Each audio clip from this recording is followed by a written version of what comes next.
حضرت ابن مسعود رضی اللہ تعالیٰ عنہ بیان کرتے ہیں، رسول اللہ صلی اللہ علیہ وسلم نے فرمایا، جو شخص فاقے میں مبتلا ہو جائے اور وہ اسے لوگوں پر پیش کرے تو اس کا فاقہ دور نہیں ہوگا، اور جو شخص اس کے متعلق اللہ سے عرض کرے تو قریب ہے کہ اللہ جلد موت دے کر یا بدیر دولت مندی دے کر اسے غنی عطا فرما دے۔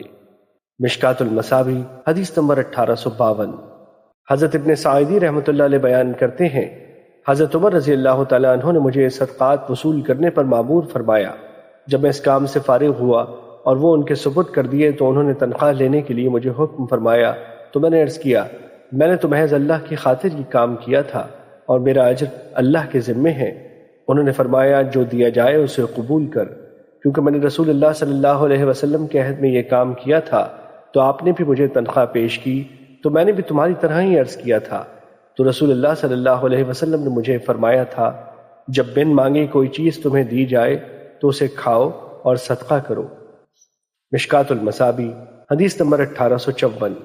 حضرت ثوبان رضی اللہ تعالیٰ عنہ بیان کرتے ہیں، رسول اللہ صلی اللہ علیہ وسلم نے فرمایا، جو شخص مجھے ضمانت دے کہ وہ لوگوں سے کوئی چیز نہیں مانگے گا تو میں اسے جنت کی ضمانت دیتا ہوں۔ حضرت ثوبان رضی اللہ تعالیٰ عنہ نے عرض کیا، میں ضمانت دیتا ہوں اور آپ کسی سے کوئی چیز نہیں مانگتے تھے۔ مشکات المصابیح حدیث نمبر 1857۔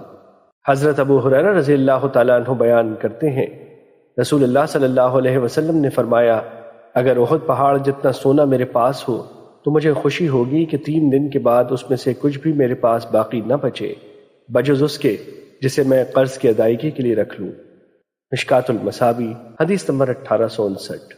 حضرت ابو ہریرہ رضی اللہ تعالیٰ عنہ بیان کرتے ہیں، رسول اللہ صلی اللہ علیہ وسلم نے فرمایا، ہر روز صبح کے وقت 2 فرشتے آسمان سے نازل ہوتے ہیں تو ان میں سے ایک کہتا ہے، اے اللہ، خرچ کرنے والے کو بدل عطا فرما، جبکہ دوسرا کہتا ہے، اے اللہ، بخیل کو تباہی سے دوچار کر۔